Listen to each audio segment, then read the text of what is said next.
And thanks to everybody who read. Thank you. I love you. Again, I'm an addict named Adam. Tonight, I get the privilege of sharing with Tony. I met Tony Sunday. I met him Sunday for the first time. So he's going to tell some of his story. And without further ado, Tony! All right. All right, bear with me, guys. There's a lot of people here. But it's good. That's a good thing because recovery is something for me that I needed to get in order to live a better life. So I'm Tony. I'm a grateful addict named Tony. I'm just going to tell you about, I'm not going to go into war stories or anything like that. I'm going to tell you how it was, what I did to get here, and how I could continue to stay here. So I'm a country boy. I grew up in upstate New York on a farm. And I went to school from grade school all the way up as the only Black person in my school. So I got beat up a lot. And everybody wanted that notch on their belt that said, they beat up a Black person. That's where I grew up in the country. So, so I fought a lot. And so I was angry a lot. My mom abandoned me and my two brothers in the tub for like a week. And we got found by the state. And then I became adopted. And and when I got into my adopted home, my parents was a hub for foster kids who needed to be placed. So before they got placed, they were with us. So I experienced a lot of sexual abuse. I'm just going to come out and say it. I experienced a lot of sexual abuse. I was really, really angry. I would beat up animals. I would beat the cows. I would kick the chickens. I would do all kind of stuff destructive. And, my life was, in the woods. I spent a lot of time in the woods because it was peaceful. I needed to get away from what was happening. So that's what I did. I spent a lot of time in the woods. But so over the years, that anger and what the stuff that did to me had stunted my life for a long time. At that point, I pretty much stopped growing. I just wandered around. Like I wandered, I blew with the wind. One day I was over here, one day I was over there. And, whatever I needed to do to get my drug, I did. Whoever I needed to be to get my drug, I was. So, and needless to say, it put me in a lot of harmful and bad situations. So, and it allowed people to talk to me any kind of way because I wanted that next one. If the drug dealer told me to sit in a corner, shut your mouth, suck your thumb and put your hand up, I would do that. That's just who I was. So, over the years, I've had a lot of fights. I've had a lot of just, brushes with the law, everything that this disease brought us, it just brings us, like I was a part of that. So like, so when I got into Narcotics Anonymous, like, through the court system, my first meeting, it was all foreign to me. So when it was foreign to me, I didn't want to let it in. So I ran, I didn't want to hear it. It wasn't something that I was used to. So like, it was uncomfortable to me. And so I didn't do it. And it got to a point where our probation officers was like, look, if you don't want to do this, then you might have to go to jail. So, and I said, okay, I'll do it. And I'll do it for a couple times. And then I'll go right back to doing what I wanted to do. So this disease has brought me, I didn't know, right? Until I started getting here, when I came here, as I started grasping, right? I didn't know I had a problem until I tried to stop. Until I bargained. I would bargain. Oh, I'm gonna drink on Saturdays only, and I'm gonna drink on the weekends, or I'm gonna drink after work, until I find myself drinking all day, using drugs all day, every day. Like, that's who I was. Like, I didn't know that I had a problem. So until I wanted to stop. That's when I started to realize that maybe, just a little bit, maybe that I might have a little problem. So, and it wasn't until recently I moved down here. I moved down here in 2018. And, I got a hold of this program, and I sat down and I tried, and I started listening, and I started understanding, and I started seeing my story when people would share things, pieces of my story. And then it made me realize, like, damn, I got a problem. Now that I know that I have a problem, how do I fix that problem?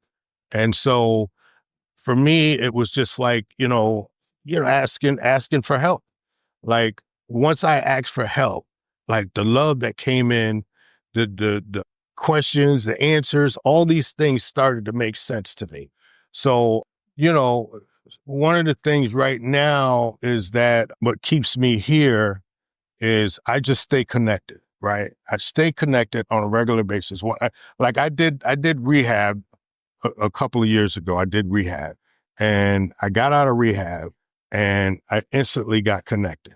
And so since I've been doing that, this program has been working for me. I'm not gonna get any better unless I surrender, right? And I say, like many times I've said surrender, like, I've surrendered, I'm gonna stop, not gonna do this anymore. But for me, one of the things that I realized, that when I was doing that, it was just outside stuff. Like, I surrendered outside. Like, I never surrendered internally, right? Now for me, that takes hard work. And it was work that and I'm willing to take the chance to do right now, today. Because look, I'm 60 years old, and I ain't got time to be running after no drug dealers. I ain't got time to be chasing the next one. I don't have time to be, I'm not fit for all that shit anymore. And that's the real. I'm not fit for that. And so for me, it's like, I had to do something different. Like, how do I want my life to be? What legacy do I want to leave my kids? What legacy do I want to leave myself, so that when I'm gone, it's not on a tombstone that says I died an addict. No, I don't want that for my life. I don't want that for my kids, my grandkids. I don't want them to see that part of me. And I had to think about that, because my addiction, the self-centered part of my addiction, I only cared about me. I didn't care about nobody in the family. I didn't care about no friends. I didn't care about nothing. I just wanted to isolate. My disease kept me using and kept me alone, kept me isolated, kept me in low self-esteem, all those things for years, right? And then when I got here, I didn't realize that drugs was not my problem. This is my problem. This is my problem. My attitude, my thinking, and how I behave to those reactions, how I react to my attitudes and behavior. And once I realized that, like, damn, my drugs wasn't a problem? Damn. So why was I doing it for so long, right? Because it was all here. The things that was happening to me allowed me to live a life to fortify what my thoughts were, to make my thoughts real. So, and it wasn't reality to me. It was never reality. My life was a false sense of, pride, or false sense of direction, all that stuff. Like, I grew up with morals and values and, right from wrong, all that stuff. I grew up with that. But, like, when I put that drug in me, all that shit all that goes away. Like, I'm on self-destruction time now. What I need to do. So, so when I found out that drugs wasn't my problem and it was my thinking, then I had to do some work, right? I had to get involved with my program. I had to go to meetings. I've been in meetings for the past 6 months straight. Every day I'm in a meeting. I had to do that. I had to get up in the morning. When I get up in the morning, the first thing I do is connect, right? I go out in the backyard. I sit down. I say my serenity prayer. Thank me for allowing me to open up my eyes to another day clean. And then I start reading my literature, my Just for Today, my SPAD, spiritual principle of the day. And then I start doing step work. This is all before I leave the house in the morning. So when I leave the house, I'm already under an umbrella.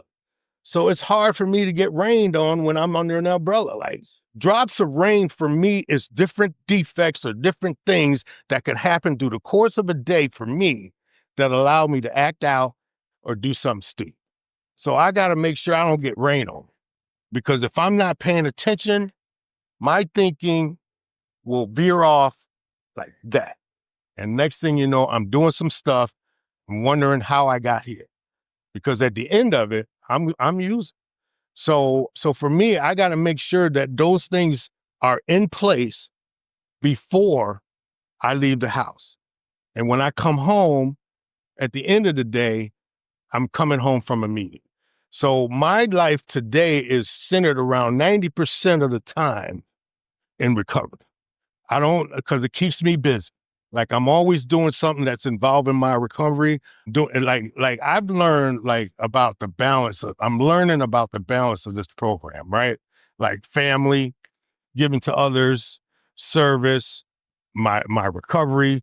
Those things is something that I'm trying to balance out right now, right? I don't try to do too much of one thing or too much of another thing, because then I'll be off kilter, right? It's a constant maintenance for me, right? It's constant maintenance. It's constant talking to my higher power, and my higher power, like, if I see something, my higher power tell me, if I'm connected to my higher power, it'll make me not react to that. It'll make me veer from that. But if I'm not in connection with my higher power, or connection to this program, or connected to spiritual principles on a daily basis, I can fall short at any given time. So I try to do whatever I need to do so that I don't. So, Adam asked me to be here, and, I was out Ubering, because I do that. And like, I cut my app off like at 6:00, and I was in Newport News, and I got here just, like 10 minutes before Adam came, because this is where I need to be at. Like a commitment, right? That's something that's really nothing I've never been a part of. Like, I've never completed nothing, and I've never committed to something on a constant basis. So, like, I'm trying to do that today. So, for me, sometimes it's, people say it's boring. I like excitement. My mind wants that excitement. It wants to do something crazy, but I got to keep it under wraps, because I know where's that gonna take me. I know where it's going to. And once I realize that, like, and surrender to that, then I'm okay, right? Now I can start to do some work on myself, right? And to be a better person. Like, I got a lot of friends in recovery right now, because I go to meetings every day. I meet different people in different areas. I'm always in other, meetings all over. So I meet a lot of different people. And I tell you, man, these people show me how to live. They show me how to be a better father. They show me how to be a better grandfather. They show me how to be a better brother, and an uncle. I mean, like, we talk about like deep stuff that I've never ever delved in. Like, those things was in my mind. Like, I kept that stuff in my head, and I tried to figure it out for myself. And trying to figure it out all these years kept me using. And until I came in here, started to be honest, became vulnerable, start sharing with others who I am and what's on my mind, so that they can help me and try to change my mind. Because my thinking is sick. My thinking is my thinking is messed up. Because people be like, I tell people my thinking right now to this day, and they be like, Tony, you crazy. You crazy. And I'm like, I'm just telling you, so like that honesty piece, right? And they helped me get through that. Like, I had to do some serious stuff to my daughter a couple of months ago, and I didn't want to do it. Like, because my daughter was raised by her mother, by her mother. So I moved down here to gain a relationship with her. And so I could never, like, through guilt and shame, I could never say no to her. Like, I pay her bills. She's on my phone plan.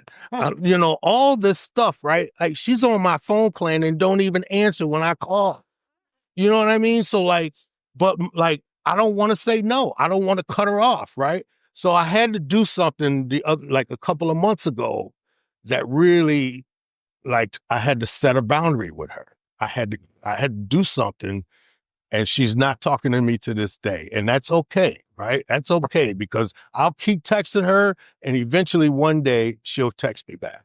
So like, I'm not going to stop trying with her, and so like, these are things that's happening in my life, right?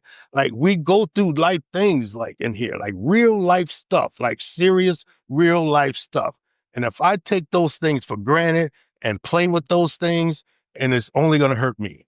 So like, sometimes I have to do what I don't want to do to be a better person, to let her know or let anybody know. Like today I have principles that I stand on.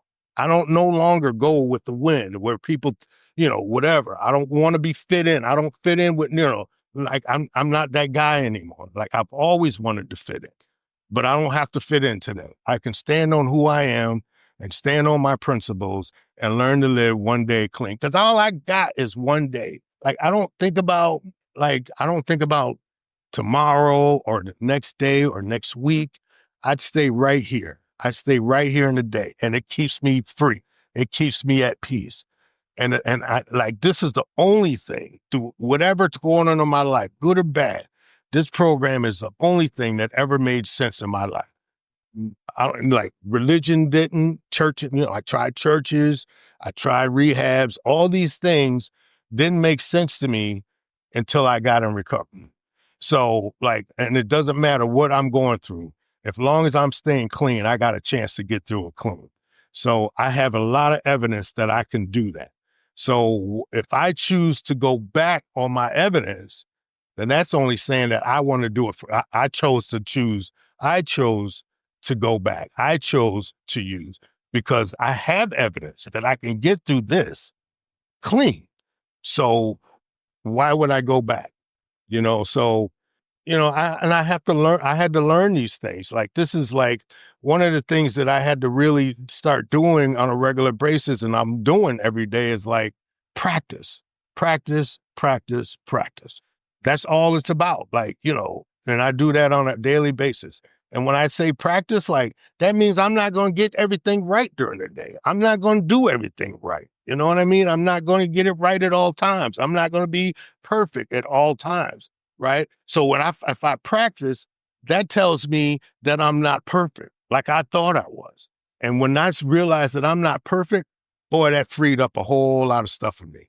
So, I just try to stay clean one day at a time. I want to thank you guys. I'm going to shut it down. I want to thank you guys for coming.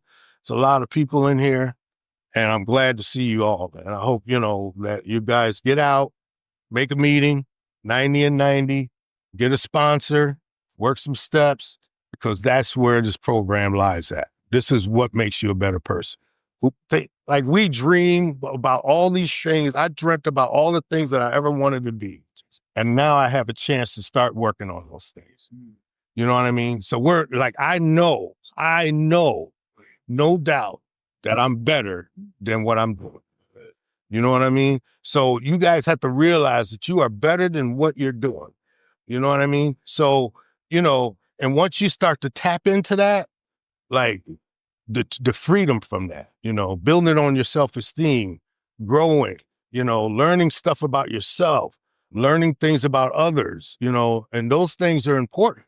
So for me, so I'm gonna shut it down. I don't want to, take up everybody's time, but I want to thank you guys for being here and thank Adam for allowing me to come and share my story with you. I hope that that helps somebody. Thank you. Thank you, Tony.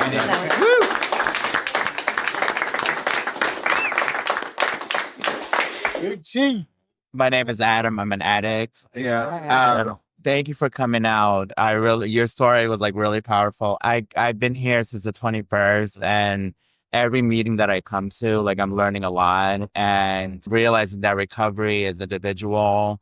We have to be around other recovering people in order to recover, both mentally, physically, spiritually, and emotionally.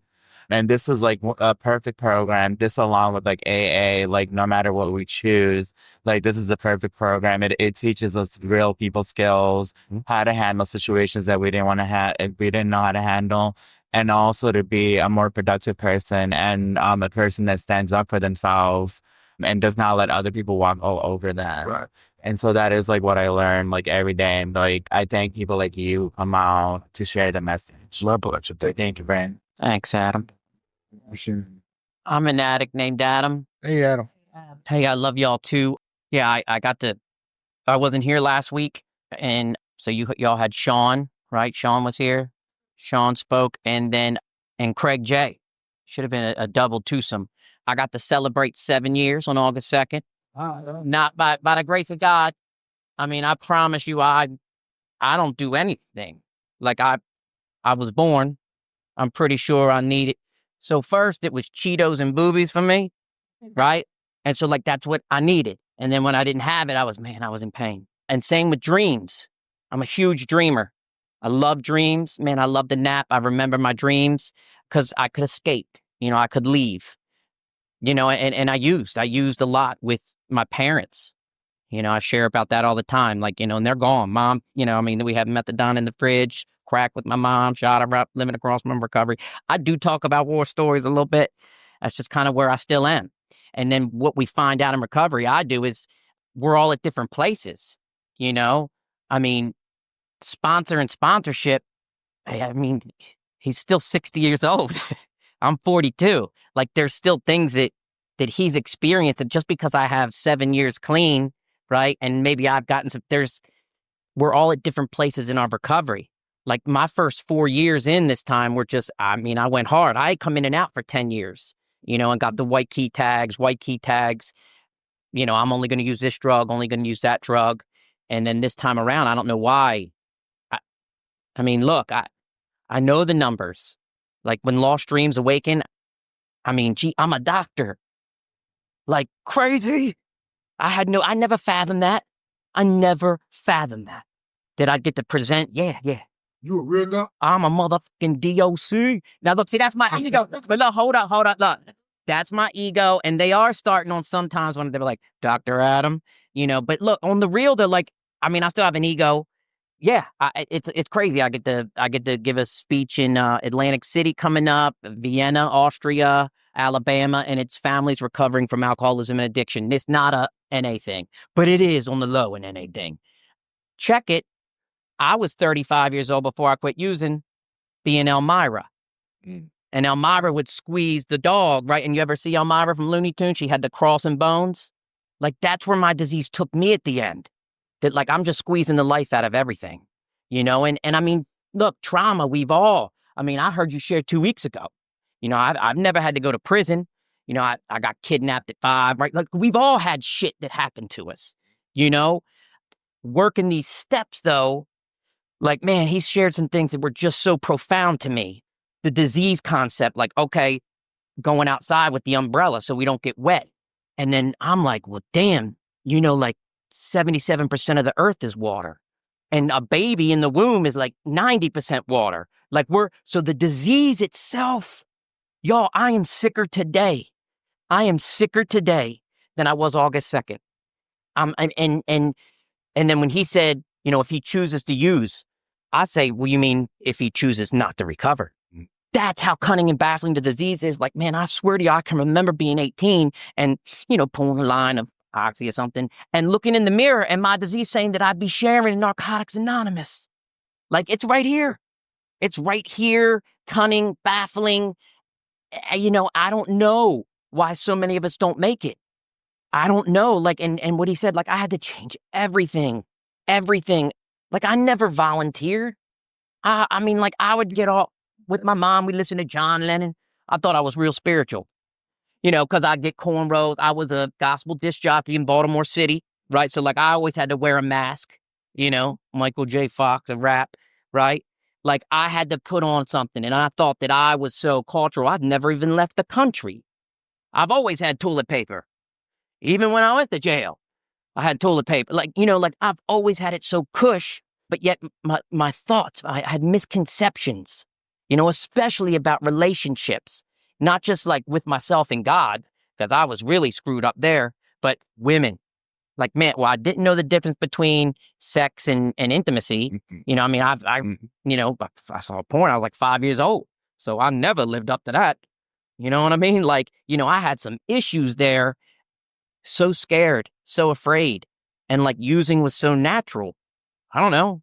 It's like everything in my body still to this day with 7 years. I mean, shit, I'm an addict. Like for me, it doesn't go away.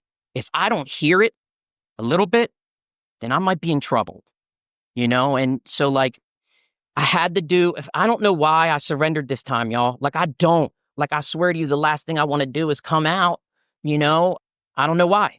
I don't know why I got the ability. Why? And I went to 450 meetings, and I was pissed at the old timer. Because, I came and I was sharing with Tony too. When I finally came and I was in a rehab in 2008, and it was one giant loss. So the Patriots were undefeated and the Giants beat them. And then I started going to Narcotics Anonymous in this area for like 30 days. And I thought, like, I really swore. Like, I knew as soon as I heard who's an addict. I mean, look, I used hardcore with we knew. My sister never had a chance, direct result of disease, mother, all of them. I mean, she was getting court ordered. I was like 13 or 14 sitting down at NA. I mean, I knew NA.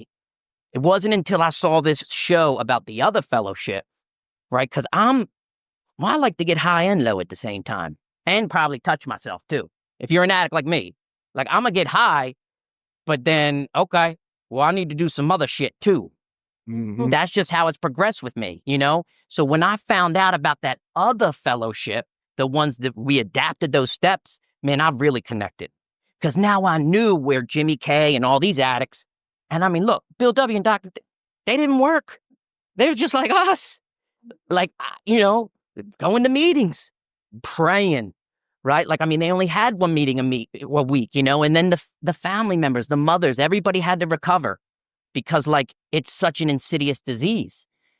If you believe it is, and I feel like, I kind of have. I've believed that it's a disease. And if I were to choose to use or choose not to recover, then it'll pick right back off where it left off. And I mean, it says in our text in Recovery and Relapse, we have never seen anybody that lives the Narcotics Anonymous program relapse.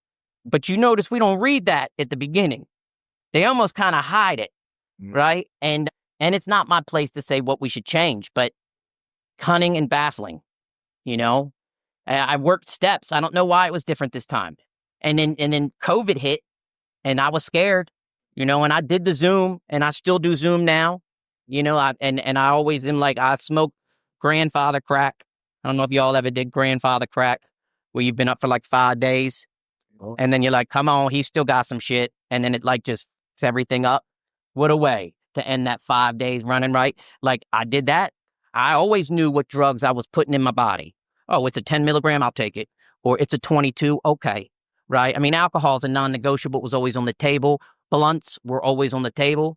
In fact, for me, progressing, like my disease at the very end here in, like you look at like rock bottoms, I mean, living out of my drug dealer's car and his clothes, right?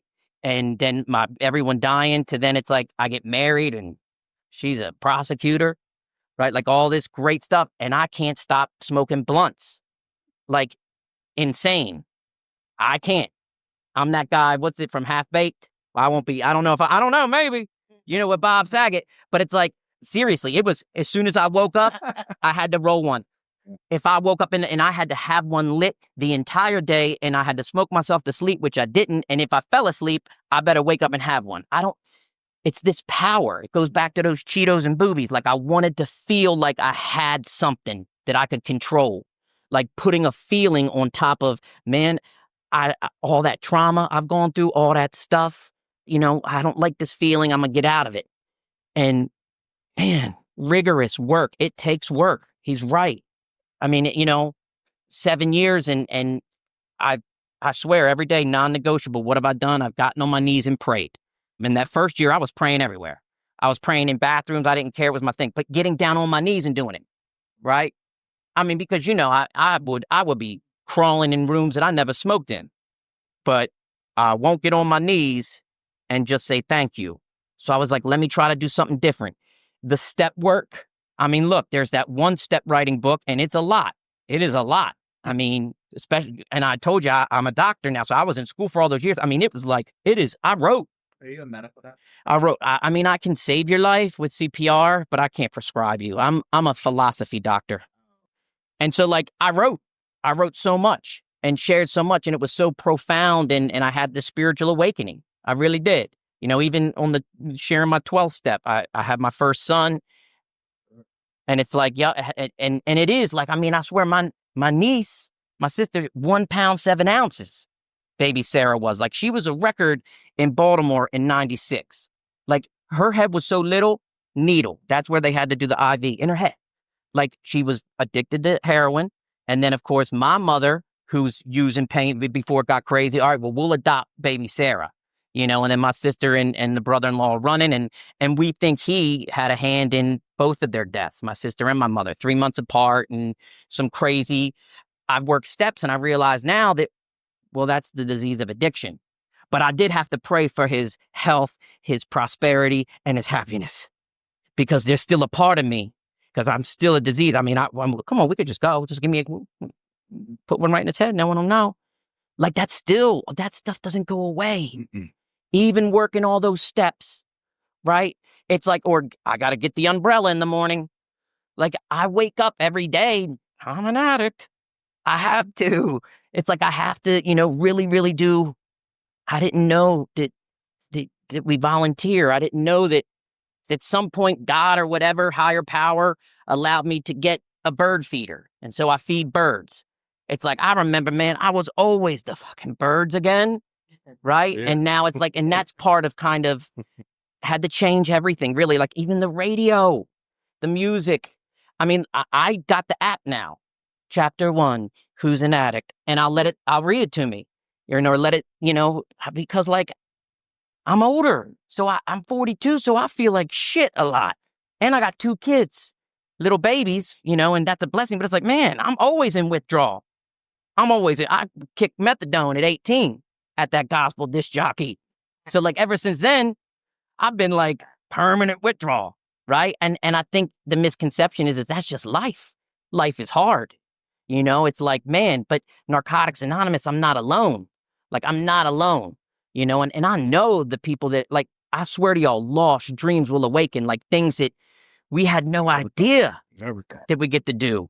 Like waking up in the middle of the night and not being afraid, I mean, I didn't know that was real, being okay, but still very much. I mean, life on life's terms is hard. Like, this is where I was before I started using. I'm married, so I guess the boobies are gone. Not that my wife doesn't have them, but you feel me? Because I think I'm like something up here, but I'm not.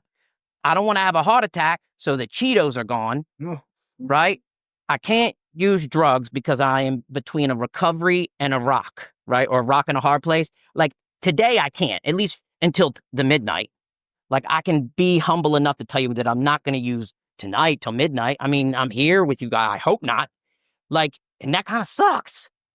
It sucks now at 7 years because, like, fuck, sorry, cussing, because I'm feeling and these expectations, and there's nothing really I can do except go back to a prayer, realize that we're all just doing the best we can. We really are. Like, even those people that, I want to judge, I could be real quick to be like, what they're doing, and I was always one choice away from that. Always one choice away from that. But it's like, man, I really had to surrender. I don't know why. And that, what you were saying, that surrender piece, I don't know why it's so different. It's everybody's journey, and the goal is complete abstinence, right? But that's not, Dr. Bob was on sedatives till he passed, so there's some people that can be real ignorant because, NA, we got love and service from Dr. Bob. If you're doing the right thing and you're coming to meetings every day, and you're prescribed something and you take it as prescribed, or excuse me, if you're driving on the highway and you're wearing the seatbelt and you're driving the speed limit, right? You're not getting pulled over. Like, it's those simple things, and you'll get recovery. I can remember going into NA being on some maintenance assisted drugs, and I'd share about it, and then, you're not clean. And then I was, and I've run out, And that's my story. Some people, though, they don't get that second chance. So, even if you're prescribed something, just go to a meeting, go to a meeting. It's my recovery. It's his recovery. It's your recovery. It's yours. It's nobody else's. It's ours. Doesn't matter what any of them say in there. And that's what kind of pushed me to the edge. There was like, well, fuck them. I said it again twice. I'm going to do what they tell me to do. Like, I swear, that was my resentment. Well, then fine, I'll go to a meeting every day. And then it stuck. So, fatally hip, terminally cool. Like, I agree. Like, man, I don't know. I don't want to lose my wits about myself anymore. Like, I feel like, well, what else is there? What else is better than a speedball or all the drugs and all that? Probably some spiritual awakening, and like, that's the only thing that has gotten me to where I am now. And then it's like, man, but I'm still with 7 years, now there's other things. Oh, you can gamble? Oh, okay. I can do things just as worse. Right? Because I have defects. I got things that I really got to work on. And Narcotics Anonymous allows me to do that, allows me to change who I am. But I never have to use again. I don't. We don't have to use. We don't have to do it. Even when everything in our body tells us we have to use, like you were sharing, it's a thinking disease. Like, who said that to me that I had to use? Or like, who tells me these things? And so Narcotics Anonymous reminds me that I had a lot of misconceptions, and I don't know. I hope y'all keep going, and even if you've been to NA before and you're like, get good, come in there and be like, it. That's what I do. I go up in there and I mean, them old timers, right? Like when anybody want a white key tag, I'd be like, don't matter if you're black or white, right? Because they be getting real mad. They be like, well, yeah, I got this. Yeah. I'm like, nah, it doesn't matter. It doesn't matter. You had to get a white key tag too. You know what I mean? Like, because we're still humans up in there and everybody's recovery progress is different. Like, you've earned your seat to go up in there and allow these lost dreams to awaken. I promise. So, and we don't just, like, God's not going to bring us from the gutter to be, I'm good at life. I promise you that's not preachers, teachers, amazing. Man, I got to work at a daycare. Still chafing at the bit, sweating. They fingerprinted me. I got fingerprinted. I passed the Pete. Like, some of the things that I've gotten to experience, like lost dreams. I promise you, the amazing gifts. But it's one day at a time. It really is. Those cliches are just kind of like especially someone that's been to prison. Like, there are. My wife's in Newport News. Like, there are young. You're here to be alive for a reason. You have a message that can save a life, maybe even a darn generation of lives when you look at the streets and how, so it is bigger than us. It is, like, the message itself is, but that's what I got. Let's open the floor. Thanks for letting me share. Yeah, let's open the floor, y'all. We got like 15 minutes. Okay. My name's Freddie. Love you. And I've been here, this is my 11th day clean. Well, all right. Ronnie, an addict and an alcoholic. You're talking about preachers. I was a preacher. I've been to 3 Bible colleges and a seminary, Dallas Theater. I got some master's degree in biblical counseling and education. I got 2 PAs. I got 2 associate divinity. And I made it 35 years, 33 years, 33 years. And 2 weeks ago, I had some friends come back into town. And that's why I tell people, watch out people, places, and things. Because it can happen at any time of age. And I'm 63. 63. I got 11 grandkids. I got family that love me. I've been preachers. I've been in some of the largest churches you can imagine. Preached Thomas Road Baptist Church, Eric Bowles Church. I've been on PTO Club. I've been on 700 Club. I've been to a lot of places. But a few weeks ago, I let 2 friends walk in my life. And they said, we're going to a wedding, we're going to a birthday party, and we're going to have no alcohol, that's going to be involved. The biggest lie I've heard. I went into a bar, and it was a restaurant first, and on the other end was a bar. And the alcohol comes out, and the barefoot wine comes out, and then more of my favorite drinks. And I got that Sunday whiskey bottle. Oh, what's the rule? I said, I just don't take 2 shots. 2 shots led to a bottle of wine and buzzing up, and it led to marijuana. And then before you know it, I was on a acid trip, on a psychedelic trip. And I was talking to fairies and God knew what else, what kind of animals came in the room that night. But that whole weekend, I couldn't stop. That whole weekend, I thought would wreck my life. And I could see myself going back to 15 or 16 or 17 or 19 years old. The best thing that ever happened to me at 19. It helped me get sober. And then I still had some relapses in it. But around 40s when I got sober. And I tell people that You know, and the hardest thing to do is let somebody look at you and tell you what kind of asshole you are when you're using. Because I used to say, well, I ain't hurt nobody but myself. And he said, that's the biggest cop-out, the biggest lie the devil ever told you. And this man, 80 years old, sat across from me, tears coming down his face. And he said, I'll bury you by the time you're 21 years old. If you keep going at the rate you're going, you won't make it to 21. He said, you're a complete asshole. You're an asshole when you drink. You're an asshole when you use. You hurt these people, these people, these people, and these people. Your family hates you. Your friends hate you. You really got no friends. You're not even a friend to yourself because you don't love yourself. And man, he looked at me and said, I'm going to take you to 80. If you don't like it, you can leave. But you're going to a meeting with me tonight. And I went to that meeting and I heard people in that room for the first time. I felt like I wasn't alone. I had a whole group of people that had the same problem I had. And they could all identify with me. And thank God it was a sharing meeting that night where everybody just opened up and shared. And I saw people with real tears coming down, real faces. You know, I saw people reaching out and telling their story. And for the first time I broke. You know, and I said, this is where I need to be. And it changed my life. I hopped on throughout the years, you know, like you said, I had relapse after relapse. But when I really got serious is when I got a sponsor. And I started working the steps. And I said, I'm always be an addict. I'm always be an alcoholic. And if I don't change the way I am today, I'm going to die there. And I did not want to see my grandkids see me die in a drug house somewhere, or see me using on a street corner drunk and staggering over a bunch of other drunks and see me found at a bar somewhere dead. I did not want the cops to find me there. And I knew that's where I was headed. Thanks for letting me share. Appreciate you. Thanks for sharing. Love you. Glad you're here. Everybody know when they were. Love you. Hey, Kim. Yeah. Ready? Kim. How long we been clean? 25 days. 25 days. That's a long time. That's a long time. Long time. The blessings are big here, man. We'll talk. But 14 I didn't see a future of me being clean. So that's why I started back using. I had clean time, but came home probably like a year later, I'm already on through the races. So once I get in that mode, it's like, fuck everything, that's what it is. Stay here, man, I feel a whole lot better, you know. And they bless me to be on the women's flood with all these beautiful young women. And that's even more blessed if I'm not as tight as I was while I was upstairs. Beautiful upstairs too, though, man.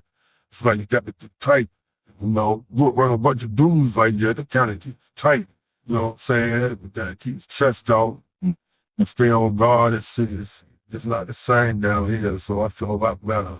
All I do is just tell what we're to do. You know, I'm not going to say what I'm going to do. So when I say it and I don't do it, then I get pissed.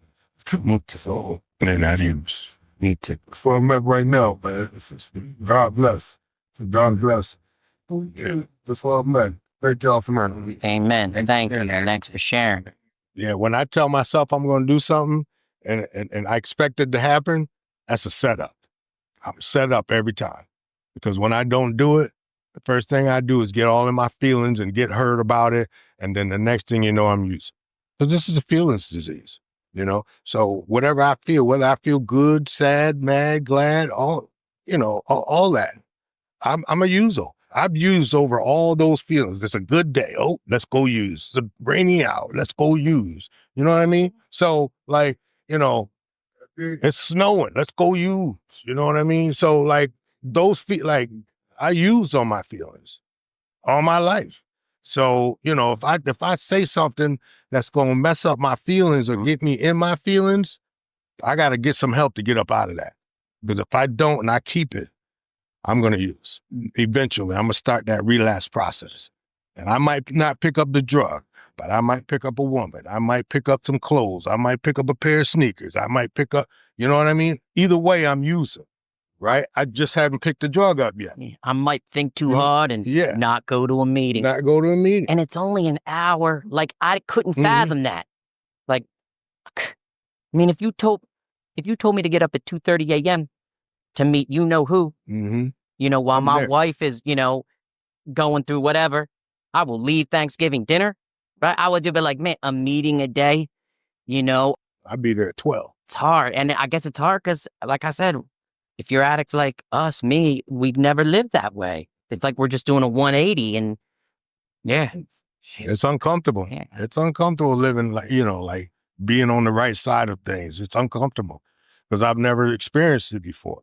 So now, like being on this side, my life was always uncomfortable. I did all kind of stuff uncomfortable. Now being on the side of this, on the uncomfortable side, it's strange to me, right? But I'm enjoying it, right? The more I do it, the better things get, the better my life get, the better I feel about myself.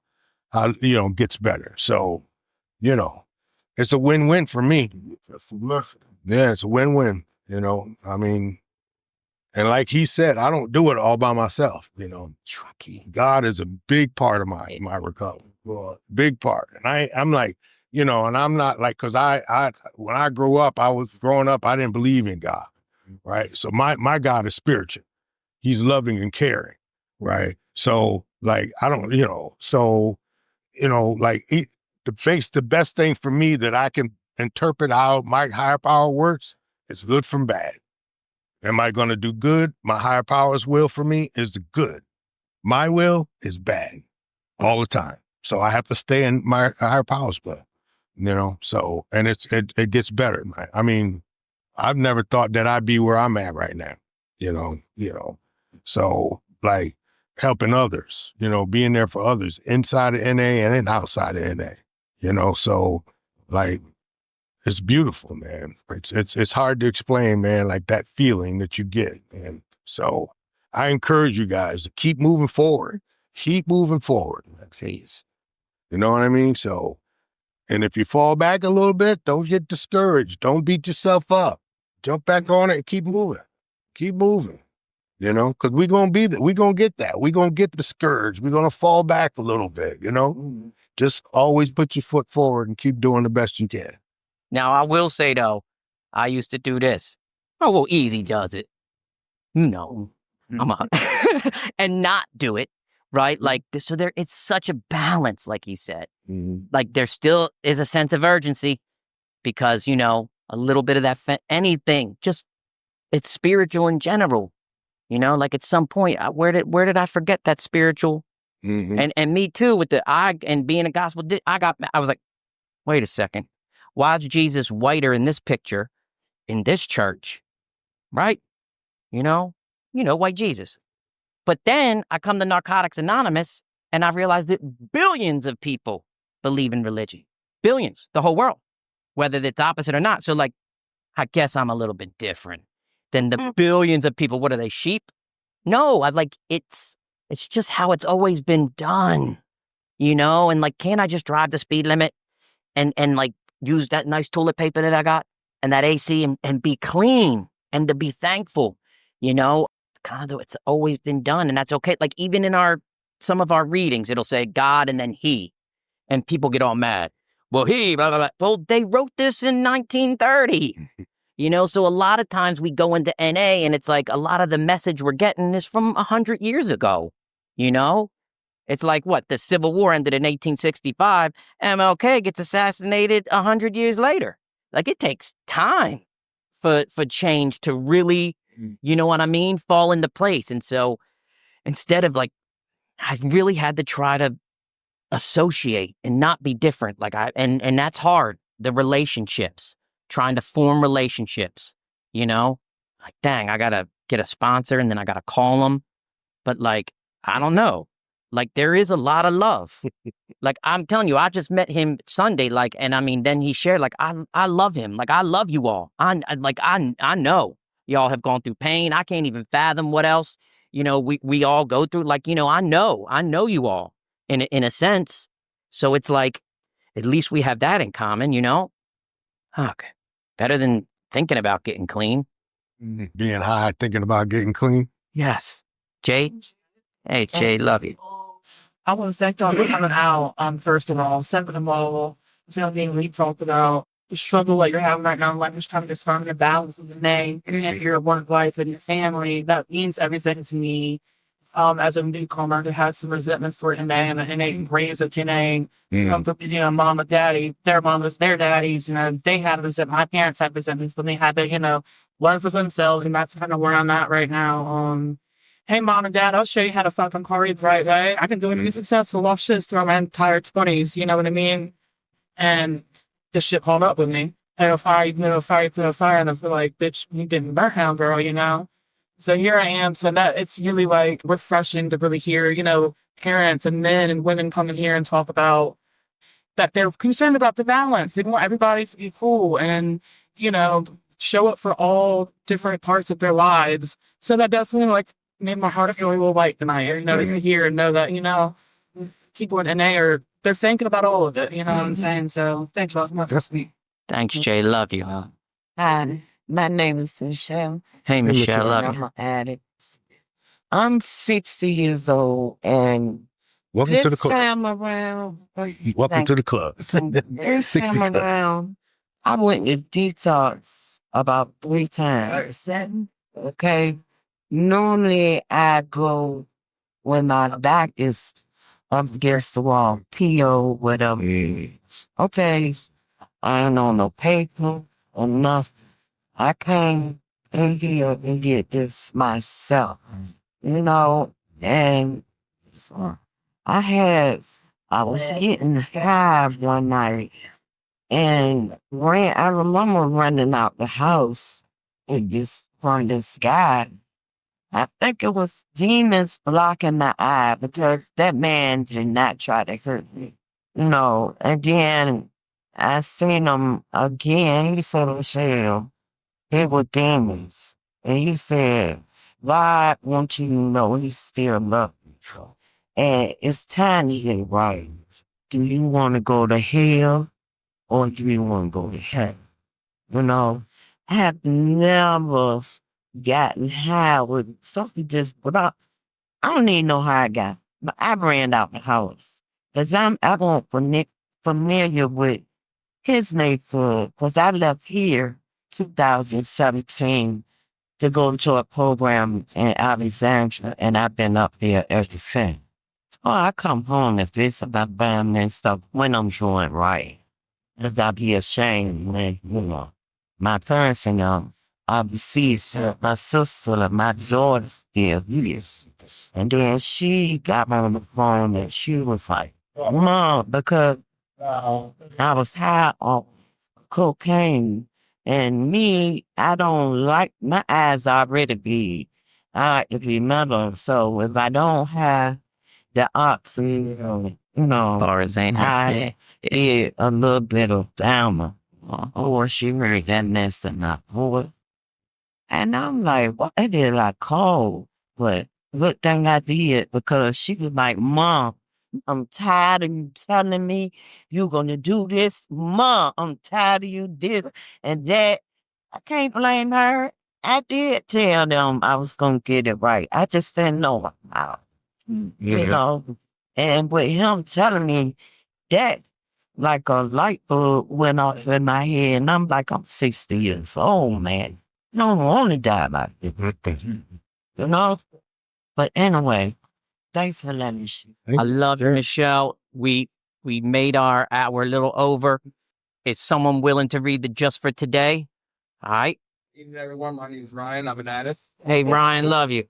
Just for today, tell yourself. Self. Just for today, my thoughts will be on my recovery, living and enjoying life without the use of drugs. Just for today. Just for today, I will have faith